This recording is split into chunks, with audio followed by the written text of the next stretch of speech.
ნიკა გვარამია მოვიდა რუსთაველის გამზირზე. ჩვენ ვიცით, რომ კოალიციის წევრებს არ მისცეს იმის საშუალება, რომ აქ განეთავსებინათ სცენა, შემოეტანათ ტექნიკა. ოპოზიციის წარმომადგენლების მოთხოვნა იყო, რომ მათ უნდა განეთავსებინათ აქ დროებითი კონსტრუქციები რუსთაველის გამზირზე პარლამენტის მიმდებარე ტერიტორიასთან, რადგან მიემართათ მოქალაქეებისთვის მთავარი გზავნილები გაეხმოვანებინათ. ისინი ამბობენ, რომ ძალიან მნიშვნელოვანი არის დღეს დამოუკიდებლობის დღეს კიდევ ერთხელ იმის დემონსტრირება, რომ ქართველი ხალხი დგას ერთად, ერთიანი, დამოუკიდებელი საქართველოს დასაცავად და აქედან გამომდინარე მათ მიმართეს ნებართვის თხოვნით როგორც მერიას, ასევე შინაგან საქმეთა სამინისტროს, თუმცა მათგან ამ დროებითი კონსტრუქციების განლაგებაზე უარი მიიღეს. ნიკა გვარამიას ვკითხავთ პირდაპირ ეთერში. ნიკა, პირდაპირ ეთერში მუშაობ. სალამი. რა საით მიემართებით, რა ვისთან მიყავ? რა ხდება და რატო არ შეიძლება? პოლიტიკოსი შეიძლება. გაარკვევს, რატომ არ ეძლებათ მათ იმის საშუალება, რომ დროებითი კონსტრუქცია განათავსონ პარლამენტის მიმდებარე ტერიტორიაზე. შეიძლება რა?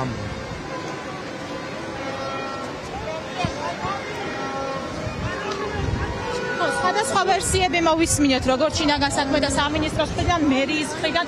თავდაპირველი ვერსია იყო, რომ საავტომობილო გზის გზა ვერ გადაიკეტებოდა. ხო, აბა. ბავშვები არიან ჯერ. 2 საათამდე შეიძლება რომ იყვნენ. 2 საათია. და შეველოდებით 1 საათს. ნიკა, პირდაპირ ეთერში ვართ, მოკეთ, რას ველოდებით? ჩვენ ველოდებით იმას, როგორ განვითარდება მოვლენები და ჯერჯერობით ხალხისთვის ხელის შეშლას, რა თქმა უნდა, არ ვაპირებთ. როცა აკავრობა დაიცლება, ჩვენ ძალიან სწრაფად მოვახდენთ ანუ სცენის მონტაჟი მოხდება ძალიან სწრაფად და პრინციპულად მე არ ამგონია რომ რაიმე წინააღმდეგობაში იყოს. აქ მოხვედით იმისთვის რომ თუნდაც საფრანგეთის პოლიციისგან გაიგოთ კონკრეტულ კითხვებს. არაფერს გაგებას არ ვაპირებ, უარი არ მიგვიღია და პირდაპირ მოვალთ ტექნიკით. არაფერს გაგებას არ ვაპირებ. ეგერ უყურებ იქ ვიდგებით და ეხიჭამეთ, ხო, ვისელაპარაკობთ. ნიკა, თავდაპირველად მერიისგან ნიკა, თავდაპირველად მერიისგან მიიღეთ პასუხი, რომ სატრანსპორტო მოძრაობა შეუშლიდა ხელს ეს დროებითი კონსტრუქციები. ხედავთ, რომ სატრანსპორტო მოძრაობა ისედაც არ არის. ახლა რა უშლით ხელს, რომ აი მოვცეთ. ჯერჯერობით ხალხია, ნამდვილად არ იქნება დაპირისპირება ხალხის ინტერესებსა და ჩვენს ინტერესებს შორის პირიქით. ქართული ოცნება აკეთებს ამას მუდმივად, როგორც კი ეს ყველაფერი დასრულდება. ჩვენ ძალიან მალე მოვახდენთ მონტაჟს ჩვენი ტექნიკის. თქვენ ეცდებით, რომ ტექნიკა მაინც შემოიტანოთ რუსთაველის გამზირზე? არაფერი განსაკუთრებული, ეს არის სცენა ხმის გამაძლიერებელი, მორჩა. ამით შესაბამისად მე ვერ ვხედავ ვერანაირ წინააღმდეგობას, ვინმე თუ ხედავს, ეს მისი პრობლემაა, იმიტომ რომ ნამდვილად გადაკეტილია რუსთაველი. ჯერჯერობით ხალხი აქ სეირნობს, გასაგებია, დამოუკიდებლობის დღეა, ყველას დღეა ეს, მაგრამ პოლიტიკური აქციის დღეც არის, აღამოს აქ არაფერი არ იქნება, გარდა სცენისა და მიტინგის. დაახლოებით რომელი საათნეს შემოიტანს ტექნიკას? აგერ ვუყურებთ ახლა სადღაც 1 საათში, საათნახევარში. გასაუბრება არ გექნება.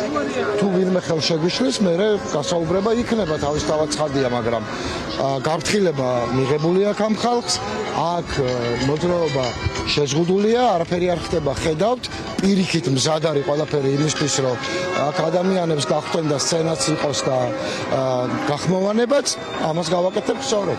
ბატონო, ნიკა გვარამიას უსმენთ პირდაპირ ეთერში, ოპერატორს ვთხოვ დაგვანახოს კადრი რუსთაველის გამზირზე ვართ, ახლა ჩვენ სადაც მოვიდა კოალიცია ცვლილებისთვის ლიდერი, მან კიდევ ერთხელ შეამოწმა ეს ტერიტორია, რატომ არ მისცეს იმის საშუალება ოპოზიციის წარმომადგენლებს, რომ აქ განათავსონ დროებითი კონსტრუქცია, მათ შორის საუბარი არის სცენასთან დაკავშირებით, მიკროფონთან დაკავშირებით, რომ ოპოზიციას სამოქალაქო საზოგადოების წარმომადგენლებს მიეცეთ იმის საშუალება, რომ მიმართონ საზოგადოებას და ნიკა გვარამია ამბობს, რომ ის ყველაფერი, რაც დაგეგმეს პროდასალურმა ოპოზიციურმა პარტიებმა, ისევ ძალაში რჩება, მათ შორის მსვლელობის ნაწილში, რომელიც დაიწყება თბილისის სახელმწიფო უნივერსიტეტიდან ზუსტად 7 საათზე და მოქალაქეები გამოემართებიან რუსთაველის გამზირზე, ქვეყნის მთავარ გამზირზე და მათ შორის ჩვენ გვარამიასგან მოვისმინეთ ინფორმაცია, რომ 1 საათში დაახლოებით ისინი შეეცდებიან, რომ ეს დროებითი კონსტრუქციები, ხმის გამაძლიერებლები, მიკროფონები, მათ შორის სცენა განათავსონ აქ პარლამენტის მიმდებარე ტერიტორიაზე, ვინაიდან აქ არანაირად არავის არ შეექმნება პრობლემა, რომ ეს კონსტრუქციები განლაგდეს.